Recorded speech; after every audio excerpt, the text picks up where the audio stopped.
పోకపోతే దేవునికి ఆనందం ఉండదు. ఏమండి? ద్వితీయోపదేశ కాలం 10వ అధ్యాయం 12వ వచనం నుంచి చూడండి. కాబట్టి ఇశ్రాయేలు నీ దేవుడైన యెహోవాకు భయపడి ఆయన మార్గములన్నిటిలోనూ నడుచుచు ఆయనను ప్రేమించి నీ దేవుడైన యెహోవాను నీ పూర్ణ మనసుతోను నీ పూర్ణ ఆత్మతోను సేవించి నీ మేలు కొరకు నేను నీకు ఆజ్ఞాపించు యెహోవా ఆజ్ఞలను కట్టడలను అనుసరించి నడుచుకుందులని మాటగాక నీ దేవుడైన యెహోవా నిన్ను మరి ఏమి అడుగుతున్నాడు? మొట్టమొదట అంటే దేవుడు ఏమడుగుతున్నాడు? మొట్టమొదట అంటే దేవుడు కోరుకున్న ఇశ్రాయేలు ప్రజల్ని ఏమడుగుతున్నాడు? దేవుడు అడుగుతాడా? మనుషులను మనం కూడా ఈ పండగ అడుగుతాం కదా, అందరి మీద గొప్పగా ఉండే కలర్ కావాలని కోరుకుంటాం. అవునంటారు కదంటారా? ఎవరైనా మనం షాపింగ్కి వెళ్ళామనుకో, షాపింగ్కి వెళ్తే తల్లిని గాని తండ్రి గాని ఏమడుగుతారు? ఒక మనమైన పెద్దవాళ్ళం కూడా ఏం చూస్తాం? ఎవడేని కలర్ వేయాలి, ఎవడు వేసుకున్నటువంటి గొప్ప రేటు పెట్టేసి ఒకటి మనం వేసుకోవాలి. నన్ను చూసేసి సూపర్ గా మంచి డ్రెస్ కొన్నాం, ఎక్కడ కొన్నాం అనే విధంగా మనం ఉండాలనుకుంటాం. అంతే కదా?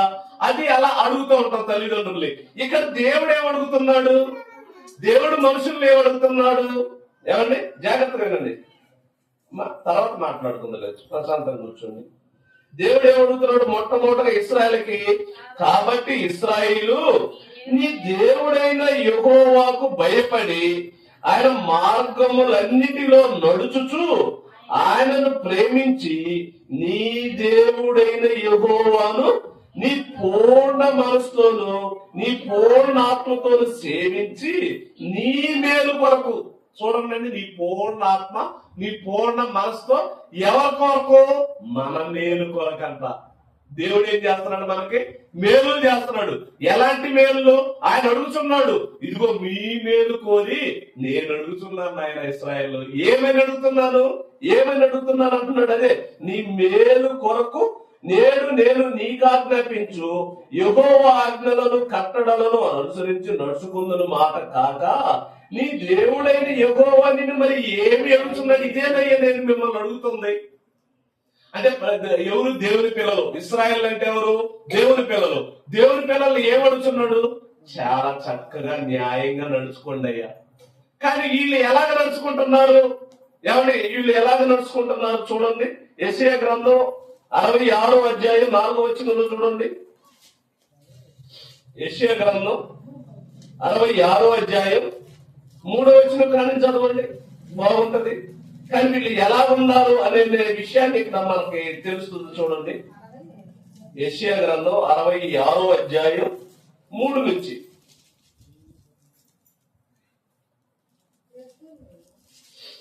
ఏమండి? తీశారు కదా అందరూ? తీసుకొని 66:3 నుంచి. ఎద్దును వధించువాడు నరును చంపువాడే, గొర్రె పిల్లను బలిగా అర్పించువాడు, కుక్క మెడను విరుచువాడే, నైవేద్యము చేయువాడు, పంది రక్తం అర్పించువాడే, ధూపము వేయువాడు, బొమ్మను స్తుతించువాడే, వారు తమకిష్టమైనట్లుగా త్రోవలను ఏర్పరచుకున్నారు. ఒక్కొక్కరు చూడండి, దేవుడేనండి, ఇది దేవుడికి మొక్కుబడి. నేను ఇప్పుడైతే మనకు లేదు కానీ, అంటే మీరు చూడలేదు కానీ, నేను ప్రారంభంలో చిన్నపిల్లలు ఉన్నప్పుడు క్రిస్మస్ పండుగ అంటే పరుగులు వేసుకుంటూ, మీరు గురుకుల పాఠశాల నుంచి స్కూల్ నుంచి ఎంత ఆనందం వచ్చి, నేను కూడా అప్పుడు రాయనతలో చదువుకున్నప్పుడు పరిగెత్తుకుంటే ఎప్పుడెప్పుడు పండుగ వస్తుందని పరిగెత్తుకుంటూ వచ్చేవాడిని. సాయంత్రం పూట పెట్టేవాళ్ళు. పెట్టినప్పుడు ఏం చేస్తారు తెలుసా? ఏం చేస్తారు? ఒక కోడి పిల్లలో లేదు గుడ్డుల్లో ఇంకా రకరకాలుగా తీసుకొచ్చి పాటలు పెట్టేవాళ్ళు. ఇదిగో దేవుని పాట ఇది అని చెప్పి పాడుకున్న తర్వాత తీసుకెళ్లి వాళ్ళు అనుకున్నారట, అంటే దేవుని సన్నిధిలో పాడారు కదా అని. ఇక్కడ దేవుడు ఏమంటున్నాడంటే, వీళ్ళ గురించి ఏమంటున్నాడు ఇక్కడ? ఏమంటున్నాడు? ఎద్దును వధించువాడు నరుని చంపువాడే, గొర్రె పిల్లను బలిగా అర్పించువాడు, కుక్క మెడను విరుచువాడే, నైవేద్యము చేయవాడు, పందిరత్వం అర్పించువాడే, ధూపము వేయువాడు, బొమ్మను స్తుతించువాడు, వారు తమకిష్టమైనట్లుగా త్రోవలు ఏర్పరచుకుని వారికి అసహ్యమైన పనులు తమకే ఇష్టం. ఒక్కొక్కడు ఒక్కొక్క విధంగా ఏర్పాటు చేసుకొని ఒక్కొక్క విధానంలో ఉండిపోయి ఇదంతా దేవునే అడుగుతున్నాడు అనే పరిస్థితికి వచ్చింది. అంటే ఒక మొక్కుబోళ్ళుగా చేసుకోను, లేకపోతే ఒక్కొక్కడు ఒక్కొక్క విధానం ఎంచుకొని వెళ్ళిపోయో ఏమనుకుంటున్నారు, ఇది దేవుడు నన్ను ఏర్పరచుకున్నాడు, ఇదే దేవుడు అడుగుతున్నాడు అని చెప్పేసి తమకిష్టమైన కార్యక్రమాన్ని ఎవరికి ఇష్టమైనట్టుగా చేసేస్తున్నారు, దేవుడికి ఇష్టమైనట్టుగా చేసేస్తున్నారు. తమకిష్టమైనది చాలా మంది చూడండి, ఎవరి క్రిస్మస్ అంటే కేక్ కట్ చేయాలి, క్రిస్మస్ అంటే స్టార్ కట్టాలి, క్రిస్మస్ అంటే లైటింగ్ వేయాలి, క్రిస్మస్ అంటే ఇదిగో రంగు వేసేయాలి, క్రిస్మస్ అంటే అందరం కలిసి ఐక్యంగా ఉండాలండి. ఓకే, మంచిదే, ఇవన్నీ చేయాలి. మరి నువ్వు దేవుల్లో రాకుండా ఇవన్నీ చేస్తే బాగుంటుందా? దేవుడి కాడికి రానులేదండి ఎక్కువ ఇవన్నీ చేసేది. ఇవాళ క్రిస్మస్ పండగ అంటే దేవుళ్ళకి వచ్చిన వాళ్ళు తక్కువ, దేవుళ్ళు వచ్చిన వాళ్ళు కూడా ఇక అయ్యే కొనసాగిస్తున్నారు. ఎందుకు? తప్పని పరిస్థితుల్లో. క్రిస్మస్ అంటే ఏమైపోయింది? క్రిస్ట్ అంటే ఏంటి? క్రిస్టియానిటీ. మాస్ అంటే ఏంటి? ఆరాధన. క్రిస్మస్ రోజున ఏం చేయాలి? క్రీస్తును తండ్రిని గణపరచాలి, క్రీస్తు ద్వారా ఆరాధన చేయాలి. ఆరాధన అంటే ఏంటి? ఆత్మతో సత్యముతో తండ్రిని ఆరాధించండి. మరి ఇది చేస్తున్నారా? ఇది చేస్తున్నారా? రోజు పాడిందే పాట పాచిపళ్ళరా దాస. చూసారా? అంటే సమాజానికి మనం మీరు ఈ పాట విన్న తర్వాత మీకు తెలిసింది, ప్రజలందరూ దేవుడు ఏమడుగుతున్నాడో మనం దేవుడికి ఇష్టమైనట్టుగా మనం చేస్తున్నామా లేదా ఇష్టం కానట్టుగా మనం చేస్తున్నాం, ఈ విషయం మనకు అర్థమైపోద్ది. ఏమండి చూడండి, నా కింద వచ్చిన చదవండి, నాకు వచ్చిన కూడా చదవండి. వాళ్ళకి ఇష్టమైనట్టుగా తమకిష్టమైనట్టుగా అసహ్యమైన పనులు తమకిష్టమైనట్టుగా ఉన్నవంట. ఉన్న తర్వాత నేను పిలిచినప్పుడు ఉత్తరమిచ్చి వాడు ఒకడును లేకపోయాను, నేను మాట్లాడినప్పుడు వినువాడు ఒకడును లేకపోయాను, నా దృష్టికి చెడ్డదైన దాన్ని చేసిది, నాకిష్టం కాని దాన్ని కోరుకొనిది, కావున నేను వారిని మోసములో ముంచుదును. ఎవరో? దేవుడు అంట. వాళ్ళకి ఇష్టమైనట్టుగా చేసుకుంటున్నారు కనుక ఇదిగో దేవుడు ఇది అడుగుతున్నారు అంటున్నారు కదా, అయితే వాటిలోనే వాళ్ళు మునిగిపోయేదని చేస్తున్నారంట. ఎందుకు? మరి నీకు అది ఇష్టమైంది కనుక నీకు దాంట్లో మునిగి నువ్వే పోతావు రేపు పొద్దున. అదే చెబుతున్నాడు ఇక్కడ. ఏమని చెబుతున్నాడు 4వ వచనంలో? నేను పిలిచినప్పుడు ఉత్తరమిచ్చేవాడు ఒకడును లేకపోయేను, నేను మాట్లాడినప్పుడు వినువాడును లేకపోయేను, నా దృష్టికి చెడ్డదైన దాన్ని చేసిరి, నాకిష్టము కాని దాన్ని కోరుకుని, కావున నేను వారిని మోసములో నుంచుదును, వారు భయపడు వాటిని వారి మీదకి రప్పించను. వాళ్ళకి ఇష్టమైన చేసు, వాళ్ళు ఏదైతే భయపడుతున్నారో వాటితో పోయేటట్టు చేస్తున్నాడంట దేవుడు. అంతే కదా, చాలా మంది తిరుగుబోతులుగా తాగుబోతులుగా ఉండి వాళ్ళకి ఇష్టం కదండి, తాగటం వాళ్ళకి ఇష్టం, తిరగటం వాళ్ళకి ఇష్టం, ధనం వాళ్ళకి ఇష్టం, స్థలాలు ఇష్టం.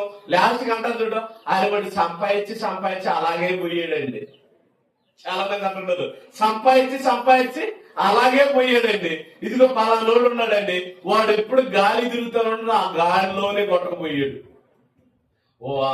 ఒకసారి యవనస్తుడు హైదరాబాద్ నుంచి వస్తా, వాడు అతని ముందు తాగుతా 4 రోజుల తర్వాత వస్తా, ఎందుకో ఫ్రెండ్స్ తాగడని చెప్పేసి వల్లపల్లి అతను రూట్ లోనే వస్తా పోయాడు. ఎట్లా చచ్చిపోయాడు ఏంటంటే అంతమంది తాగుతా తిరుగుతూ ఉంటాడండి.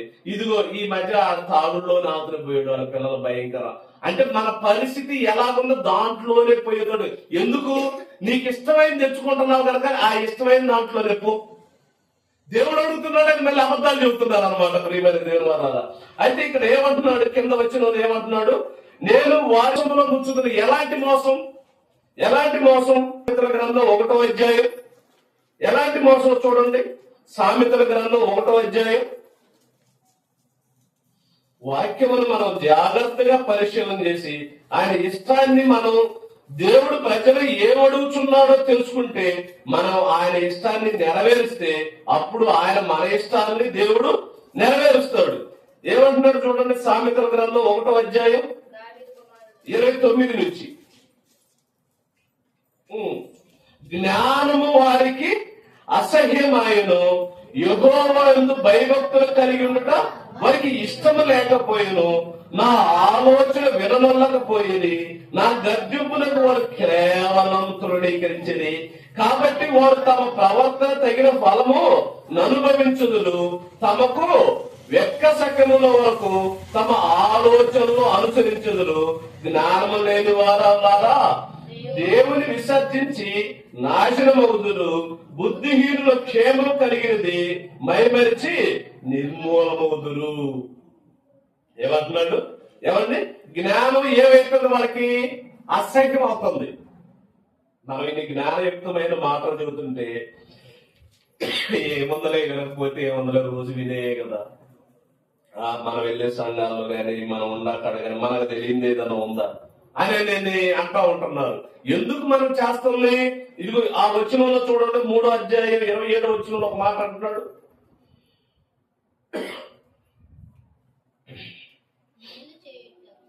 మేలు చేయుట నీ చేతనైనప్పుడు దాన్ని పొందదగిన వారికి చేయకుండా వెనుక్కు తీయకము. మేలు చేసేదేంటి?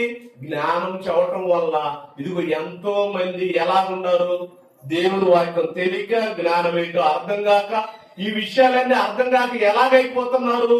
కళ్ళకు గంతలు కట్టిన మాదిరిగా ఇదిగో మనుషులు ఒక విధిమైన స్థితిలోకి ప్రతి ఒక్కరు పోతున్నారు. అలాంటి వాళ్ళకి మనం ఏం మేలు చేయటం మన చేత అయితే ఏది మేలు? డబ్బులా ఇవ్వలేము, ధనమా ఇవ్వలేము, మనం ఏమి చేయలేము. చేయగలిగింది ఏంటి? దేవుడిచ్చిన వాక్యాన్ని చదవటమే. ఏమండి? దేవుడిచ్చిన వాక్యాన్ని మనం చదవటమే. ఏమంటున్నాడు? 33వ వచనం కూడా చదవండి. నా ఉపదేశము అంగీకరించి వాడు సురక్షితంగా నివసించును, వాడు కీడు వచ్చుచున్న భయము లేక నెమ్మదిగా ఉండును. అది ఏమంటే ఉపదేశం నువ్వు అంగీకరించి దేవుని వాక్య ప్రకారంగా నువ్వు నడవగలిగి, దేవుడంటే నువ్వు ఇష్టం కలిగి, ఆయన ఇష్టమైన కార్యక్రమంలో ఏమడుగుతున్నాడు అది నువ్వు చేస్తే ఎలాగుంటానంటున్నాడు? ఏమంటే ఎలాగుంటా అంటున్నాడు? నా ఉపదేశమును అంగీకరించువాడు సురక్షితంగా నివసించును, వాడు కీడు వచ్చుచున్నా భయం లేక నెమ్మదిగా. అంతా దేవుడే చూసుకుంటాడులే, మనదేముందని నెమ్మదిగా హ్యాపీగా ఉంటారు. ఏమండి? లేకపోతే వాళ్ళు ఎలాగెళ్తారు? ఈ జ్ఞానం గాని ఎన్ని లేని వాళ్ళు ఎలా ఉంటారు? నిర్మూలం అయిపోతారు. నాయకులు వాళ్ళ కీడు వాళ్ళే తెచ్చుకుంటున్నారు. ప్రియులారా, ఎందుకంటే మరొకటి చూడండి, మరి భయపడి వారి మీదకి రప్పిస్తారు అన్నాడు. ఏంటి? 10వ అధ్యాయం 24 చూడండి. సామెతల గ్రంథం 10వ అధ్యాయం 24 వచనం.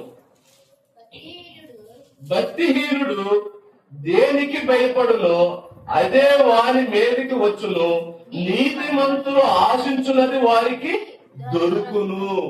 అంటే ఎవరు ఏది కోరుకుంటాడో అదే ఇస్తున్నాడంట దేవుడు.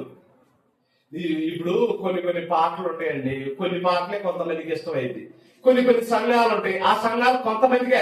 ఆ సంఘంలోకి చేరుతున్నాడా, మరో సంఘంలో చేరుతున్నాడా? ఆ సంఘంలోకే. ఎవరికి ఏది ఇష్టమో దాంట్లోకి ఎందుకు దేవుడు చేస్తున్నాడు? నీకు ఇష్టమైంది కనుక నువ్వే దాంట్లో పడి పో. అంతే కదా. మనకిష్టమైంది మనం చేస్తున్నాం, వాళ్ళకి ఇష్టమైంది వాళ్ళు చేస్తున్నాం. అది దేవునికి న్యాయమైనదో కాదనేది దేవుడు చూస్తున్నాడు. అందరినీ ఎవరు చూస్తాడు? దేవుడు చూస్తాడు. అదే మాట ఇక్కడ అంటున్నాడు. ఏమంటున్నాడు? ఏమండి? 24వ వచనం. భక్తిహీనుడు దేనికి భయపడునో అది వాని మీదకి వచ్చును. భక్తిహీనుడు అంటే దేనికి భయపడతాడు? భక్తిహీనుడు. భక్తి లేని వాడు దేనికి భయపడతాడు? దెయ్యమని భయపడతాడు. భక్తిహీనుడు వాడు భక్తి లేదు కనుకనే దెయ్యం ఏంటో తెలియలా, దేవుడు ఏంటో తెలియలా, ఈ లోకం ఏంటో తెలియలా, ఈ బ్రతికేంటో తెలియలా. మరి భక్తి గల వాడికి ఏం తెలుస్తుంది? దెయ్యం యొక్క ఎలాగా మనిషి మీద ప్రభావం చూపుతుందో తెలుస్తుంది. ఎందుకు పుట్టామో మనకు తెలుస్తుంది. ఇవాళ యేసుక్రీస్తు వారిని మనం ఎందుకు నమ్మామో ఇవన్నీ విషయాలు మనకు తెలుస్తాయా? తెలుస్తాయి. ఎలా తెలుస్తాయి? భక్తి గల వారికి తెలుస్తాయి. భక్తిహీనుడికి ఏం తెలుస్తాయి? భక్తిహీనుడికి ఏం తెలుస్తాయి అంటున్నాడు? భక్తిహీనుడు దేనికి భయపడలో అదే వారి మీదకి వచ్చును. ప్రియులారా, మరి దేవుని దగ్గరకు వస్తున్న వారు ఎలా ఉన్నారు? అదే కదా, దేవుడు ప్రజలు ఏం అడుగుతున్నాడో అది చేయట్లా. ఇది ఇలాంటి వాటిలో అన్ని తప్పిదములు చేస్తూ ఉన్నారు. ఇంకా ఎలాగ వాళ్ళు ఉండాలన్న విషయాన్ని కూడా ఒక సందర్భంలో చూద్దాం. చూడండి, మలాకీ గ్రంథం 1వ అధ్యాయం. ఎందుకు దేవుడు ప్రజలు ఏం అడుగుతున్నారో అది చేయటం వల్ల దేవుడు ప్రజల్ని అడుగుతున్న చేయకుండా దేవుడు వద్దన్నాయి వాడు చేస్తున్నారు. దేవుడు చేయమన్నా ఎవరు చేయట్లేదండి. వాళ్ళు చూడండి, ఇవాళ ఈ క్రిస్మస్ అంటే వీటికి పెట్టిన డబ్బుల్లో ఒక పేదవాడికి ఏదన్నా, పేదల వాళ్ళకి కానీ, ఈ క్రైస్తవులు ఉంటారు కదండి, దేనస్థితిలో ఉన్నవాడికి వాళ్ళు ఏదన్నా కొద్దిగా అంత ఇదిగో అదివరకు రోజులన్నా అట్టాడి తగలబడి, ఇప్పుడు అయ్యి అంత ముందు ఏంటంటే కొద్దిగా అర్చన చేసుకున్నా, గ్యారం చేసుకున్న ఎవరైనా ఇంటి పక్కన వాళ్ళు అయినా, దేనస్థితిలో ఉన్న ఎవరైనా చేసుకోకపోయినా కూడా తీసుకెళ్ళి ఇచ్చేవాడు. ఇప్పుడు అసలు అది ఉందా? ఇంకా ఒకగాని కాలాల్లో క్రిస్మస్ అంటే కొంత డబ్బులు తీసుకొచ్చుకుని చేసుకుంటారు. ఇంకా మన క్రిస్మస్ పండుగలప్పుడు లేకపోతే సంక్రాంతి పండుగ చేసుకున్నప్పుడు, అంటే మన ఉన్న తరంలో చూసింది ఆసం లేదు అన్ని ఇస్తే అరిసెలో లేకపోతే గారెలో ఏ వాళ్ళు చేసుకుని అయితే ఒక 4 రోజుల పాటు ఆ కళాల్లో వరి కళాలు కొట్టుకుంటా, ఇదిగో మా ఆసం మాకు ఇచ్చాడు, ఇదిగో మా కుటుంబం నుంచి ఇది ఇచ్చాడు, ఇదిగో మా రక్త సంబంధులే, ఇలా ఉండే. ఇప్పుడు అవి కూడా ఉన్నాయా? అన్ని ఉన్నప్పుడు బంధాలు వేరైపోయింది, అన్ని లేనప్పుడు బంధాలు దగ్గరగా ఉన్నాయి. అంటే క్రీస్తు మనలోకి వచ్చేసి ఏమి నేర్పిస్తున్నాడు, ఏమి నేర్చుకుంటున్నాం? అందరు చెబుతున్నారు కదండి, వాయికు నేను చెప్పేవాడిని, ఇవాళ మైకులు పట్టుకుని అందరు చెప్పేవాళ్ళే, వెళ్ళి కూర్చున్న వాళ్ళు చెప్పారు. ఇవాళ రాబోడు కూడా ఈ మైక్ శబ్దం ద్వారా వింటున్నారు కదా, ఊళ్ళో వాళ్ళు వింటున్నారు, మన పల్లెలో వాళ్ళు వింటున్నారు, ఇంకా ఆయా సంఘాల చిన్నపల్లెలో చెప్పిన వాళ్ళు వింటున్నారు, ఇది ఇక్కడ పెట్టిన మరి ఎక్కడ వింటున్నారు, సంఘంలో ఇంత ప్రపంచవ్యాప్తంగా అందరు వింటున్నారు. కానీ దేవుడు ప్రజలు అడుగుతున్న చేస్తున్నారని ఎవరు పరిశీలించుకోమను. ఉదయం లేచిన కానీ సాయంత్రం దాకా దేవుడు ప్రజలు అడుగుతున్నదే మేము చేస్తున్నామని ఎవరన్నా అడగండి. ఉదయం లేచిన కానీ సాయంత్రం దాకా అబ్బబ్బబ్బ దేవుడు అడుగుతున్నా కానీ దేవుడు అడగనియే. ఎలాంటి అనేది ఇక్కడ చూపుతున్నా చూడండి. మలాకీ గ్రంథం ఏంటి తీసేరా, 1వ అధ్యాయం.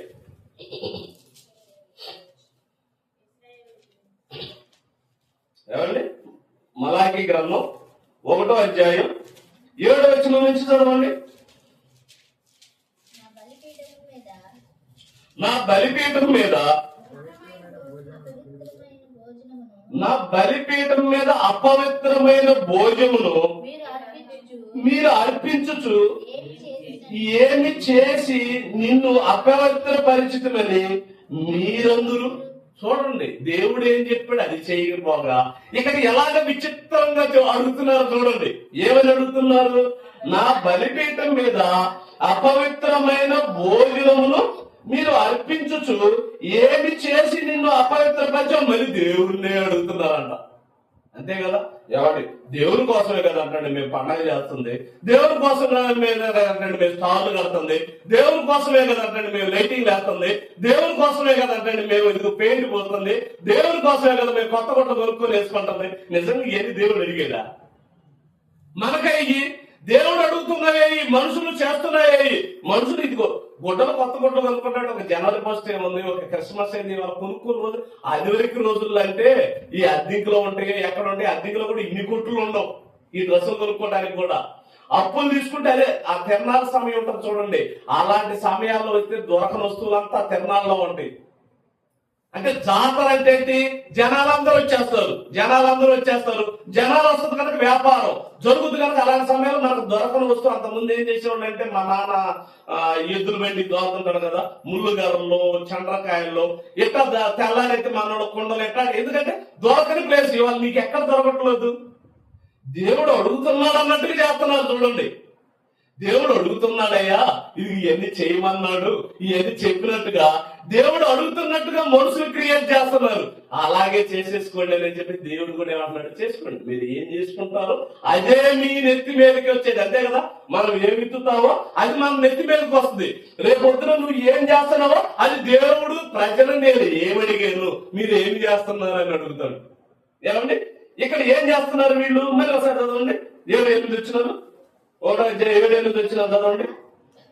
నా బలిపీఠం మీద అపవిత్రమైన భోజనం మీరు అర్పించుచు ఏమి చేసి నిన్ను అపవిత్ర పరిస్థితులను మీరందరూ యెహోవా భోజనపు బల్లను నీచపరిచినందు చేతనే కదా గుడ్డి దానిని తీసుకొని బలిగా అర్పించిన ఎడలా అది దోషము కాదా? అంటే ఆ రోజు బలిర్పణలు ఏంటి? గొర్రెని, మేకని, పొట్టేళ్ళని ఇచ్చారు. ఇవాళ గుడ్డిది కుంటిది ఏది? మన దేవుని సన్నిధిలో ఎట్లా వస్తున్నాం? గుడ్డోడికి వస్తున్నాం తెలుసా? నిజంగా దేవుడిని ఎందుకు నమ్మాము? గుడ్డోళ్ళే కదండి. ఇది ఇప్పుడు సంఘానికి ఏం పేరు ఉండాలని అడిగితే మాది గొప్ప సంఘం అని అంటారు. చూడండి, ఏమని అంటాం? గుడ్డిగా నమ్మేస్తాను, నమ్ము. మనమేం చేస్తాము? మనం ఏం చేయలేం. మంది కోసం దేవుడు నమ్ముకోవాల్సిన పని లేదు. మంది వస్తారని దేవుని సన్నిధిలో ఉండాల్సిన పని లేదు. మంది ఏదో పెడతారనే దేవుని సన్నిధిలో చచ్చిపోయినోడికి మందితో పని ఏమైనా ఉండదా? క్రీస్తు పుట్టాడు. ఆయన పుట్టినప్పుడు పడిన కష్టాలు ఎవరికన్నా తెలుసా?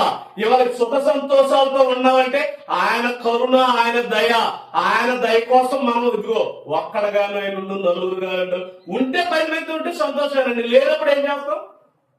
ఇప్పుడు డబ్బులు నేనుగా ఇచ్చిన విడిగా, డబ్బు లేనప్పుడు ఏం చేస్తాం? నోరు మూసుకొని నిలబడి కూర్చుంటే మనకు ఉన్నవాళ్ళు ఏమేం చేసుకుంటున్నా కూడా ఏం చేస్తాం? చేతులు కట్టుకొని ఎక్కడనే చదువుతూ ఉంటాం. అంతే మనం కూడా ఇవాళ జనం 100 మంది వెళ్తున్నారు, అయ్యే కదా గొప్ప చదువు. కానీ మనం ఏం చేస్తాం? ఎవరికి వచ్చింది నష్టం? మేము ఇక్కడికి రావాలి, రాబాకు. ఎవరికి వచ్చింది నష్టం? మనకేమో నష్టం. దేవుని మాట ఎనగపోతే, దేవుడు ప్రజలకు ఏం అడుగుతున్నాడో అది చేయకపోతే అది నష్టం తప్ప ఇది కాదు. మంది వలనో లేదా నలుగురు కూడుకుంటే ఇది దేవుడు ఎక్కడ అడగడు. ఈ క్రిస్మస్ సందర్భంలో మీరు ఎప్పుడైనా గమనించండి, మనుషులు ఉండొచ్చు లేకపోవచ్చు, దేవుని వాక్యమే స్థిరత్వం. ఏమండి? చదవండి, 8వ వచనం చదవండి. 8వ వచనం.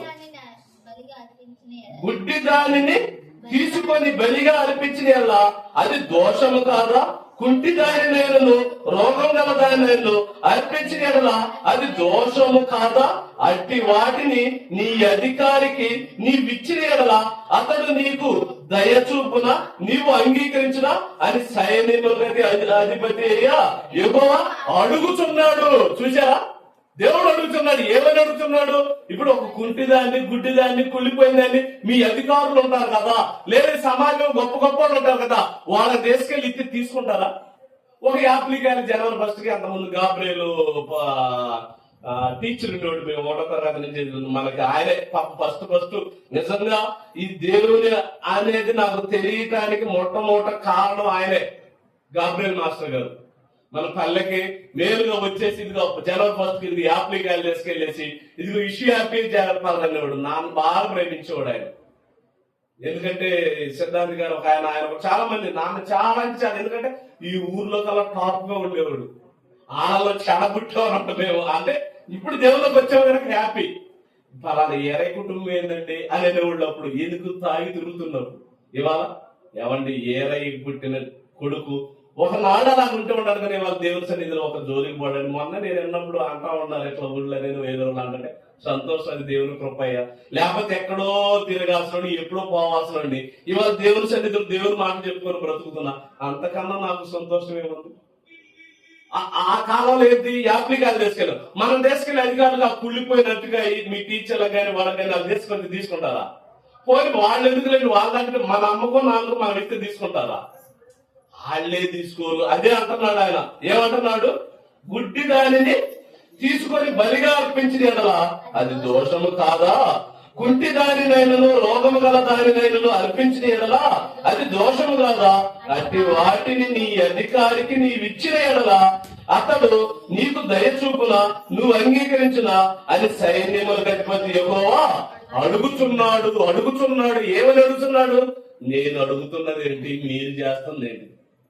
శ్రేష్టమైన బలి అర్పించిన హెబేలు ఎక్కడ? ఏదో ఒకటి ఇద్దామని అనుకున్న కయ్యీలు ఎక్కడ? ఇలా తెలియదు. ఇశ్రాయేలు కదండి మొట్టమొదటిగా దేవుని నమ్మి ఇదిగో అవమ్మ ఏమంది? దేవుని దయ వలన నేను ఒక కుమారుని సంపాదించుకుంటున్నాను అంది.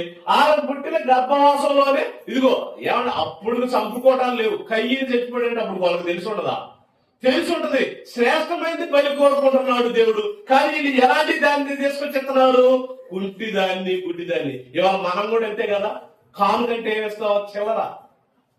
పండగ అంటే ఇదిగో గుట్లకైతే గుట్లకి ఎంత ఖర్చు అయిందన్నానండి?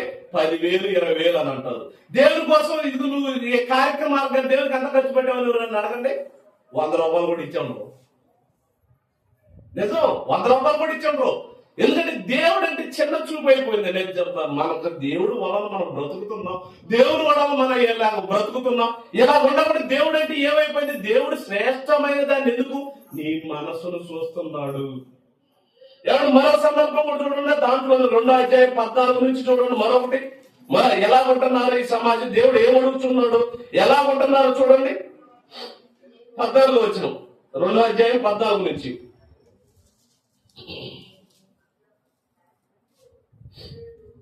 మలాకి గ్రంథం 2వ అధ్యాయం, అదే గ్రంథం 14 నుంచి, 2వ అధ్యాయం 14 వచనం నుంచి.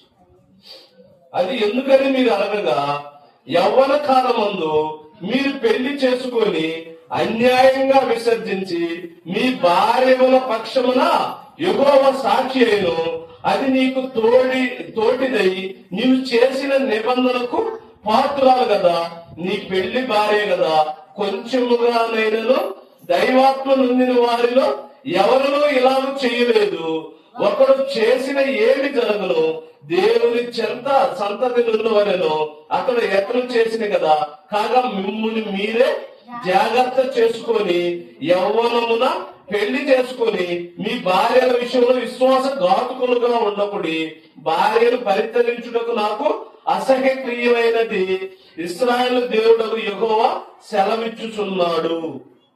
అంటే ఏం చేస్తున్నారంటే వీళ్ళు ఇశ్రాయేలు అనే దేవుని పిల్లలు ఏం చేస్తున్నారంటే, ఆ భార్యలు గాని కుటుంబాలు గాని పిల్లలు గాని సరిగ్గా చూసుకోకుండా దేవుని సన్నిధికి వస్తున్నారు.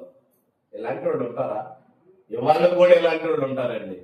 ప్రార్థనకి వెళ్తాడా ఒక స్త్రీ, ప్రార్థనకి వెళ్తాడా ఒక పురుషుడు, కుటుంబం ఎప్పుడు కీచు రావట్లేదండి, ఎప్పుడు గొడవలే, ఎప్పుడు కీచు రావట్లేదు, నెమ్మది ఉండదు, శాంతి ఉండదు, ఆనందం ఉండదు, సమాధానం. కనీసం పండగ రోజైనా కుటుంబంగా దేవుని సన్నిధిలో ఉండి ఆనందపడదామనే రోజు చూస్తారు. భర్త ఒకసారి కాడికి వెళ్తే భార్య ఒకసారి కడ, పిల్లలు ఒకసారి కాడికి వెళ్తే ఇంకొకటి ఒకసారి కడ. ఇంకా అసలు ఎక్కడికి పోకుండా ఎందుకు మనం ఎక్కడే ఉండాలని ఒకళ్ళు చూడండి. ప్రభు నమ్ముకోనోళ్ళు ఉంటే తప్పు లేదు, కానీ ప్రభు నమ్ముకున్న మనం ఎందుకు ఒకసారి కడపోతే పరలోకం ఇవ్వడా? ఏమంటే దూర ప్రాంతాలకు వెళ్తే పరలోకం పెడతారా? ఆ పాస్ని ఇల్లు కూడా అడగండి. లేదండి ఇక్కడే ఉంటే దేవుడు నీ తత్వం ఎలా ఉండాలో, ప్రజల్ని దేవుడు ఏమడుగుతున్నాడో అది చెయ్యకపోతే నీకు పరలోకం ఇవ్వడు. ఇది మర్చిపోయింది. గుడ్డిదాన్ని ఇవ్వడానికి సిద్ధపడ్డారు. భార్యను ఎలా చూసుకోవాలో, భర్తను ఎలా చూసుకోవాలో, కుటుంబాన్ని ఎలా చూసుకోవాలో, సమాజాన్ని ఎలా చూసుకోవాలో, ఒకరినొకరు హెచ్చించుకోవాలని ఒకరి మీద పడి ఒక వ్యసనం లేని మాటలు పుట్టించడం, ఒకరి మీద ఒకరు తప్పుడు విధానాలు చెప్పటం, ఇక్కడ మాటలు అక్కడ చెప్పటం, అక్కడ మాటలు ఇక్కడ. క్రీస్తును నమ్ముకున్న మనం ఎలా ఉండటం దేవునికి ఇష్టమా? దేవుడు ప్రజలు ఇదే అడుగుతుంది. ఏమండి, ఇదిగో ఈ చర్చికి వెళ్ళని చెప్పి నేను ముసుకేసుకొని హ్యాపీగా ఉంటాను, వచ్చిన తర్వాత నా నోరు కూడా నేను యొక్క గొప్పతనం చూపిస్తానంటే దేవుడు ఇష్టపడతాడు. దేవుడు ప్రజలు ఇదే అడుగుతుంది. ఏమండి, చదువు 2వ అధ్యాయం కింద చదవండి, 16-17 వచ్చిన చూడండి. భార్యను పరిత్యజించుటకు నాకు అసహ్యమైన క్రియని ఇశ్రాయేలు దేవుడకు యెహోవా సెలవిచ్చుచున్నాడు. మరియు ఒకడు తన వస్త్రములను బలత్కారముతో నింపుట నాకు అసహ్యమైనవి, సైన్యములకు అధిపతి యెహోవా సెలవిచ్చుచున్నాడు. కాబట్టి మీ మనసులను కాచుకోండి. ఎలాగా? ఒక స్త్రీని చూసేసి తొట్టిరేయటం, ఒక పురుషుని చూసి తొట్టిరేయటం, ఇవన్నింటి ఇలా తొట్టిల్లి చేసేసి దేవుని సన్నిధిలోకి వస్తున్నారు. ఆనాడు కుంటిది వాళ్ళు ఎత్తున్నారు, ఈనాడు గుట్టోళ్ళకి ఎలాగ మనసు, ఈ కాలో చేతిలో ఈ కాదు, నీ మనసు. ఓ పక్క కన్ను పోయింది, ఎందుకంటే ఈ కన్నుతో ఎప్పుడు చెడు చూసి ఓ పక్క ఈ చెయ్యి కుంటిదైపోయింది. ఎందుకు? ఈ చేతి ఎప్పుడు చేయరాని కార్యాలు చేసి మనం నడవడిక, ఇదిగో చేయరాని పనులు చేసి నడవడిక ఈ కూడా పరిధరించిపోయింది.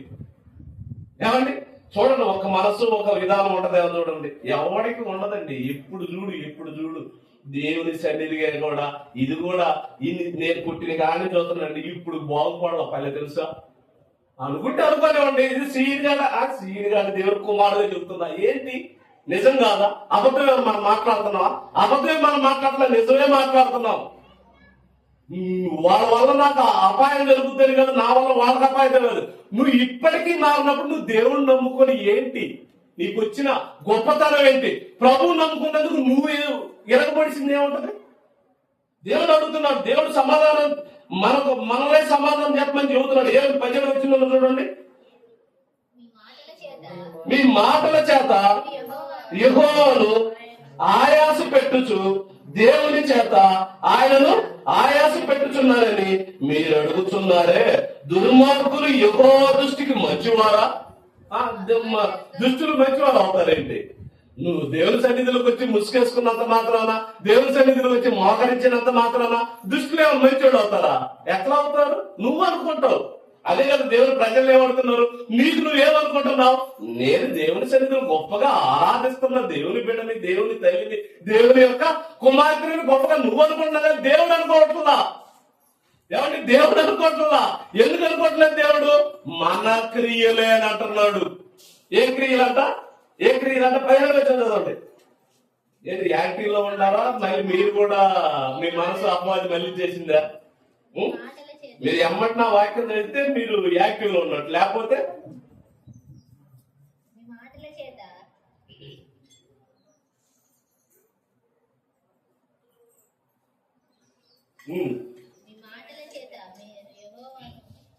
మీ మాటల చేత యెహోవాను ఆయాస పెడుతున్నారట. చూడండి, మనం తిండికి ఆయాస పడుతున్నాం, గుట్టలకు ఆయాస పడుతున్నాం. దేవుణ్ణి ఏ చేత? మాటల చేత ఆయాస పెడుచు. దేని చేత ఆయన ఆయాస పెట్టుచున్నారని మీరు మళ్ళీ అడుగుతున్నారంటే ఏమని? దేవుడా మేమేమైనా ఆయాస పెట్టుచున్నావా? మేమేమైనా పాపం చెబుతున్నాం? యోధాలండి వీళ్ళంతా.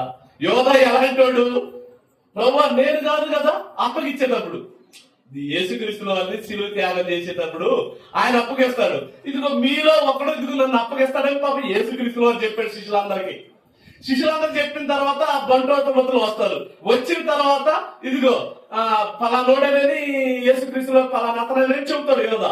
చెప్పిన తర్వాత ఈ మెలకొండ యేసుక్రీస్తు వారి పక్క వచ్చి, నేను కాదు కదా ప్రభువా. మనుషులు చూడండి, ఏంటి మేము భక్తిహీనులు కాదా, మేము భక్తి బరులు కాదా అని అన్నప్పుడు ఏమంటావు? అమ్మ నువ్వు భక్తి బరులు కాదమ్మా, నాకు ఊరుకుంటుందావా? చెప్పండి, నిజం చెప్పండి. ప్రతి ఒక్కరు ఎలా ఉంటారు? అమ్మ మీకు దేవుడి సంఘం కాదంటే ఊరుకుంటారు. అదే మన పోట్లు ఇవ్వాలా. అదే రాత్రి అక్కడ పాపం డాన్స్ లేకపోతే బాటలకి పద్దరు ఏందన్నా ఇదన్నా, ఏముందన్నా నేను మాత్రం ఏం చేస్తున్నా చూస్తల్లా. అంతే కదా, నువ్వేదో చూస్తున్నావు, నేను మాత్రం ఏం చేస్తున్నాను చూస్తున్నాం. తర్వాత వాక్యం చెబుతాం, వింటే వింటారు, లేకపోతే లేదు. ఎందుకు నువ్వు ఇట్లాంటి చిన్న చిన్న వాటికే నువ్వు ఓచు. ఇప్పుడు ఇద్దరు ఉన్నావండి, ఇద్దరే కూర్చోలేకపోతే యేసుక్రీస్తు వారు ఒక్కడెక్క తిరిగాడు? ప్రవర్తన వీళ్ళంతా ఉన్నప్పుడు మలాకి గారు కానీ, ఇర్మియా గారు కానీ వీళ్ళంతా ఎలాగ అసలు దేవుణ్ణి ప్రకటించగలిగారు? మీరు తర్వాత ఇందురు. ఎందుకు? దేవుడు ప్రజలను ఏమడుగుతున్నాడు అది మనలో ఉన్నదా? అది ఉంటే పర్వాలా, అది లేకపోతే మళ్ళీ ప్రమాదం. ఏం అడుగుతున్నాడో చూసి ఈ 2 మాటలు చూసి ముగిద్దాం. ప్రియమైన దేవుని వల్లారా చూడండి, మరి మనలో ఆయన ఏమి జరగాలని కోరుకుంటున్నాడు? మత్తయి సువార్త 5వ అధ్యాయం ఈ 2 మాటలు చూసుకొని ముగిచ్చేసుకుందండి. ఎందుకంటే నాకు కూడా ఆకలి అవుతుంది, మీకే కాదు. ప్రశాంతంగా భోజనం చేసి పడుకున్నాడు. మనం కొద్ది మందివే కదా, నో ప్రాబ్లం. దేవుడు ఇచ్చిన అనుగ్రహం చొప్పున మనం అన్ని జరిగించుకుంటున్నాం. అది దేవుని కృప, దేవుని దయ. మనం ఎంతో సంతోషంతో ఆనందంతో గడుపుకుంటున్నాం. మత్తయి సువార్త 5వ అధ్యాయం 23 నుంచి.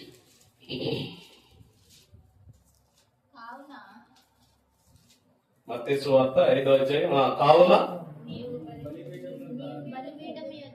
మీరు బలిపీఠం యొద్ద అర్పణలు అర్పించుచుండగా నీ మీద నీ సహోదరుని విరోధం ఏమైనా కలదాని అక్కడ నీవు జ్ఞాపకం వచ్చిన పక్షమున అక్కడ బలిపీఠం ఎదుటనే నీ అర్పణ విడిచిపెట్టి మొదట వెళ్లి నీ సహోదరునితో సమాధానపడుము. యాంగిల్ మారిపోయింది. పాత నిబంధనలు ఉన్నప్పుడు దేవుడు ఇందాకేమన్నాడు? బలి గుడ్డిదాన్ని అని చెప్పాడు కదా. ఇప్పుడు కొత్త నిబంధనలకు వచ్చాక యాంగిల్ మార్చేసాడు. అదేంటండి?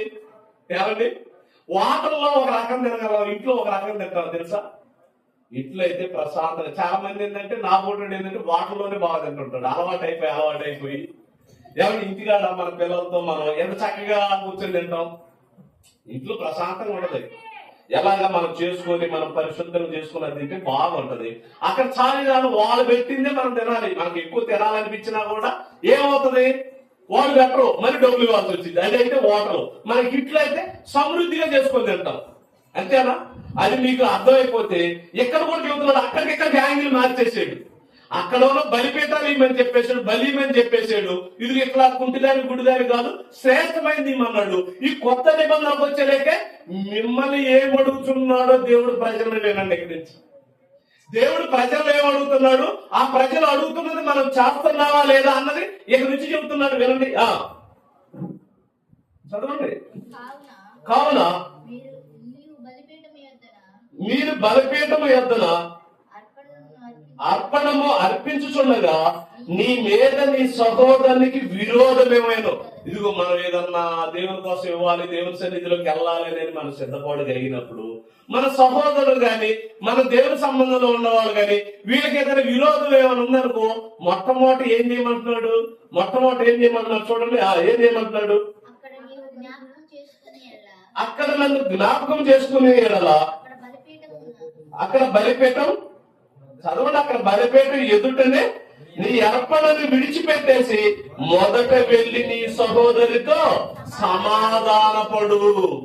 ఇక బలులు అర్పణలు కోరుకోవట్లాగా దేవుడు బలులు అర్పణలు కోరుకోవట్లా, నీలో సమాధానం ఉన్నదా లేదా ఇది కోరుతున్నాడు. చూడండి, నువ్వు బలి అర్పణ ఒకళ్ళు ఇచ్చావుకో అది పక్కన పెట్టేసేసి ఏం చేయాలంటున్నాడు, వెళ్ళి త్వరగా వెళ్ళి వారితో సమాధానం పడము. లేని ఎడల ఒకవేళ నీ ప్రతి వారితో నిన్ను న్యాయపతికి అప్పగించును. నువ్వు సమాధానం పడకపోతే దేవుడికి అప్పగించేస్తాడంట. సమాధానం పడితేనేమో మనకు మేలు జరుగుతుంది, లేకపోతే న్యాయాధిపతికి అప్పచెప్తే చాలా ప్రమాదం. ఏమంటే ఒక కేసుల్లో గాని కొట్టుకోవడం గాని తన్నుకోవడం గాని జరిగి ఇక్కడ రాజీ పడితే బాగానే ఉంటది, ఇక్కడ రాజీ పడితే బాగానే ఉంటుంది. లేదు పోలీస్ స్టేషన్ అయినా రాజీ పడితే బాగుంది. కేసు కట్టిన తర్వాత నువ్వు రాజీ పడిన ఉపయోగం లేదు. ఏం చేస్తారు వాళ్ళు, జైలుకి వెయ్యాల్సిందే, మళ్ళీ తర్వాత లోకంతా న్యాయం జరగాల్సిందే, బయటికి రావాల్సిందే. ఇది జరుగుతుంది. ఎప్పుడైనా గమనించుకోండి, మనం ఏ రోజైనా ఏదైనా చిన్నదో అదో ఇదో పొరపాటు జరిగితే, ఈ క్రిస్మస్ కదండి, ఇది ఇన్ని సంవత్సరాలు అయితే 2025 సంవత్సరాలు, ఇంకా 5 రోజులకు 2026 సంవత్సరాలు అవుతాయి. మనం ఎవరితో అన్న విరోధం ఉండా, లేదా ఎవరితో తప్పిదంగా ఉండా, లేదా ఒకరి ప్రేమ అనురాగం కలిగి లేకపోయినా మనం ఏమయ్యాలి, ఒకరికొకరికో సమాధాన పడాలి. అది మనం ఏదో మనుషులు చూస్తున్నారని కాదు, నిజంగా హృదయపూర్వకంగా. కింద చదవండి, కొన్ని మాటలు చదవండి, ముగిచ్చేసుకుందామండి. అటు తర్వాత 26వ వచనం, కడపట్టి కాసు చెల్లించు వరకు అక్కడి నుండి నువ్వు వెలుపలకి రావాలని నీతో నిశ్చయముగా చెప్పుచున్నాను. ఏ విచారం చేయవద్దని చెప్పబడిన మాట మీరు విన్నారు కదా. నేను మీతో చెప్పనిదేమనగా, ఒక స్త్రీని మోహపు చూపుతో చూచు ప్రతివాడు అప్పుడే తన హృదయమందు ఆమెతో వ్యభిచారం చేసేవాడవును. నీ కుడి కన్ను నిన్ను అభ్యంతరపరిచిన ఎడలా దాని పెరిగి నీ యొద్ద నుండి పారవేయము. దేవుడు ఎన్ని అడుగుతున్నాడు ఏంటి, ఇదిగో నీ కన్ను చెడిపోయిందా, మానుకోనాయన. ఇదిగో నువ్వు ఇప్పుడు దాకా తెలిసి తెలియకేది వ్యభిచారం చేయక మానుకోనాయన. నేను అడుగుతున్నా నీ కోసం. ఎందుకు, నువ్వు మంచివాడుగా ఉండాలి, పవిత్రుడిగా ఉండాలి, నా కుమారుడుగా కుమార్తెగా ఈ భూమి మీద ఉండాలని నేను అడుగుతున్నాను ఆయన. అంటే దేవుడు అడుగుతున్నారు. వినరండి. ఎంతమంది ఎన్ని సంవత్సరాలు ఎన్ని క్రిస్మస్లు అన్నారు ఆయన. ఒక్కడన్నా మాట్లాడే ఆ చుట్ల మారుకుంటారని చూడండి, ఆ ముందు మారుకుంటారని చూడండి, ఆ యొక్క ఇప్పుడు సంఘాలకు వెళ్ళే క్రమాలు కొన్ని పద్ధతులు తక్కువ అని చెప్పేసి బైబిల్ ద్వారా హెచ్చరించలేదు. కానీ ఎవరన్నా మారుకుంటారని చూడండి. ఎవరు మానుకోండి. ఎందుకు, దేవుడు అడుగుతున్న అవసరం లేదు. ఎవరు అడుగుతున్నాయి కావాలి, మనుషులకు ఇష్టమైనవి కావాలి. ఏమండి, మనుషులకు ఇష్టమైనవి కావాలి. 33 వచనం చదవండి. కావున 33వ వచనం, మరియు నీవు అప్రమాణము చేయక నీ ప్రమాణం ప్రభువులకు చెల్లింపవలనని పూర్వీకులతో చెప్పబడిన మాట మీరు విన్నారు కదా. నేను మీతో చెప్పుదేమనగా, ఎంత మాత్రము ఒట్టు పెట్టుకొనవద్దు. ఆకాశ తోడు అని అనవద్దు, అది దేవుడి సింహాసనము. భూమి తోడు అని అనవద్దు, అది ఆయన పాదపీఠము. యెరూషలేము తోడు అని అనవద్దు, అది మహారాజు పట్టణము. ఇదిగో నీ తల మీద ఒట్టు పెరగొద్దు. చాలా మంది ఈ దగ్గర చాలా మంది పెడతారు, నా మీద ఒట్టండి. ఏది పెద్ద పవిత్రాలు పవిత్రులైనట్టు అన్ని దొంగపోలు ఉదయం నుంచి. నిజమే కదా, ఎవరు బయట అమ్మ నేను అమ్మతోడమ్మ, నేను అబద్ధం ఆడనమ్మ. ఈ ముగ్గులు అబద్ధమే ఆడేది. ఏ పనిలో న్యాయంగా బతుకుతున్నారు, ఎంత చూడు అనుకూలమైన బోధ. దేవుడు ఏం అడుగుతున్నాడు, వీళ్ళు ఏం చేస్తున్నాడు. దేవుడు అడుగుతున్న వాటిని కూడా ఏం చేస్తున్నారు వీళ్ళు, తమకు అనుకూలంగా మార్చేసుకుంటున్నారు. దేవుడు అడుగుతున్న ఎవరికి ఒంటికి పట్టలేదు కదా, కనీసం చెవుకు గోచరం కూడా కాదా. ఏమండి, ఇంకా ఇంకా 2 మాటలు చూడండి, ముగించేసుకుందామండి. మీరు ఒక వెంట్రుకనైనను తెల్లగా గాని, ఒక ఎంట్రుకు తెల్లగా గాని నల్లగా చేయగానే నా ఇంటికి తోడు అని అంటారు, నా ఇంటికితో సమానం అంటుంటారు. ఏది వీళ్ళేది చేసి ఇరం పొడిచినట్టు. మనుషులు చూడండి ఎంత దరిద్రంగా తయారయ్యారు, ఎంత దారుణంగా. దేవుడు అడుగుతున్నది చేయరు, దేవుడు అడగని దానికి తమకు అనుకూలంగా మార్చేసుకుంటున్నది ఈ సమాజం. ఏమండి, ఇక 2 వచ్చిన చూడండి. ఏప్రిల్ రాసిన పత్రిక, నేను ఏమడుగుతున్నాడు, ఎందుకు ఇవన్నీ చేయమని ఎందుకు అడుగుతున్నాడు. ఏప్రిల్ రాసిన పత్రిక 10వ అధ్యాయం 22వ వచనం. 2 వచనాల దృష్టి ముగించేసుకుందాం అండి.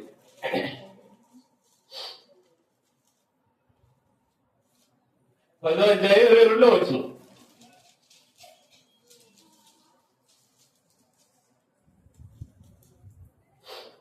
మనక్షాక్షికి కలుషం తోచుకున్నట్లు ప్రోక్షింపబడిన హృదయములు గలవారును నిర్మలమైన ఉదక స్థానము చేసిన శరీరము గలవారునై ఉండి విశ్వాస విషయములో ఆత్మ నిశ్చేత కలిగి యథార్థమైన హృదయముతో మనం దేవుని సన్నిధానమునకు చేరుదుము. ఇది అడుగుతున్నాడు. నువ్వు దేవుని సన్నిధానంలోకి రావాలన్నా, దేవుని సన్నిధానంలో ఉండాలన్నా నువ్వు ఎలా ఉండాలంటున్నాడు ఆయన. ఎలాగుండాలంటున్నాడు, మనక్షాక్షికి కల్ముషం తోచుకున్నట్లు ప్రోక్షింపబడిన హృదయములు గలవారమును నిర్మలమైన ఉదక స్థానముతో చేసిన శరీరములను నిర్మలమైన ఉదక స్థానములో శరీరములు గలవారనండి విశ్వాస విషయములో ఆత్మ నిశ్చేతను కలిగి యథార్థమైన హృదయముతో మనము దేవుని సన్నిధికి చేరుదు. ఎందుకంటే దేవుడు అడుగుతున్నాడు కదా. ఎందుకంటే దేవుడు అడుగుతున్నాడు, నువ్వు ఇలాగ రామ్మా, నువ్వు ఇలాగ వెళ్ళమ్మా, ఇలాగ బ్రతుకమ్మా. నువ్వు నేను అడుగుతున్నానమ్మా. మనుషులు అయిపోయింది, మనుషులు అడుగుతుంటారు. చాలా మంది వచ్చేవాళ్ళు ఎవరైనా ఒకళ్ళు ఇద్దరు ఉన్నా కూడా మొహమాటాలు, అది అక్కడికి వెళ్ళకూడదులే, అక్కడ ఒకటి పెట్టారు, ఇక్కడ ఒకళ్ళ ఏడాడ పెడితే నీకు వచ్చి నేను వెళ్ళికాడే నవ్వుతున్నావు ఏంటి. ఏమండి, ఇప్పుడు మా బంధువులే ఉన్నారు, ఎవడ ఎందుకులేమ్మా, ఇవాళ పండగ కదా, మా తమ్ముడు పెడతారు కదా, లేదు మా బావ పెడతారు, మన ఇంట్లో వాళ్ళు వచ్చి కూర్చుంటారు ఏంటి. మనుషుల మీద నమ్మకాలు పెట్టుకోండి. నేను ఎప్పుడు దేవుని నమ్ముకున్న తర్వాత బైబుల్ తప్ప, బైబుల్ దగ్గర వాళ్ళు కూడా దేవుని నమ్మిన వాళ్లే, కానీ మనకి దేనికి ఉపయోగపడతారు, ఇదిగో రక్తబంధంగా ఉపయోగపడతారు అంతే. వాళ్ళు వ్యక్తిగతంగా ఏం ఉపయోగపడరు. దేవుని దయ పొందడం ఏంటంటే ఇదిగో అనేకమైన జరుగుతాయి కదా, కూర్చోవాలి కదా. నిజంగా కొన్ని సందర్భాలు హిందువులనే మెచ్చుకోవాలండి. వాళ్ళు చేసే పండగలు కానీ వాళ్ళు చేసే వాటిలో బంధువులు వాళ్ళంతా చాలా సపోర్ట్ గా ఉంటారు. మనకి సంఘాల ద్వారా విడగొట్టుకొని చేసుకొని నా సంఘం నాది గొప్ప, నా సంఘం నాకు గొప్ప అని చెప్పేసి ఎవడ కోడు వాడికి ఇష్టం వచ్చినట్టుగా ఒక కస్టమర్స్ కన్నా ఎవడన్నా ఏ సేవకుడైనా సంఘస్థుడైనా ఇది తప్పు, ఇది నేను మార్చుకోలేని నిర్ణయించుకుంటానని చూడండి. అదే పెద్ద గొప్పగా చెప్పుకొని జీవితం నాశనం చేసేసుకుంటున్నారు. ఏమండి, ఇంకా యాకోబు రాసిన పత్రిక 5వ అధ్యాయం 8వ వచనం చివరి మాట చూడండి. ఎందుకోసం, ఎవరి కోసం, ఇక్కడ మనుషుల కోసం కాదు, దేవుని కోసం.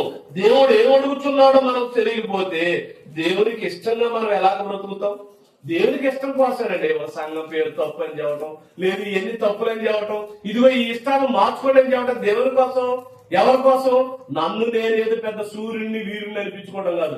ఏముంది ఇక్కడ సూర్యుడు వీరత్వం అనిపించుకోవడానికి ఏమీ లేదు. దేవుని వాక్యం తప్ప మన అక్కడ ఏమీ లేదు.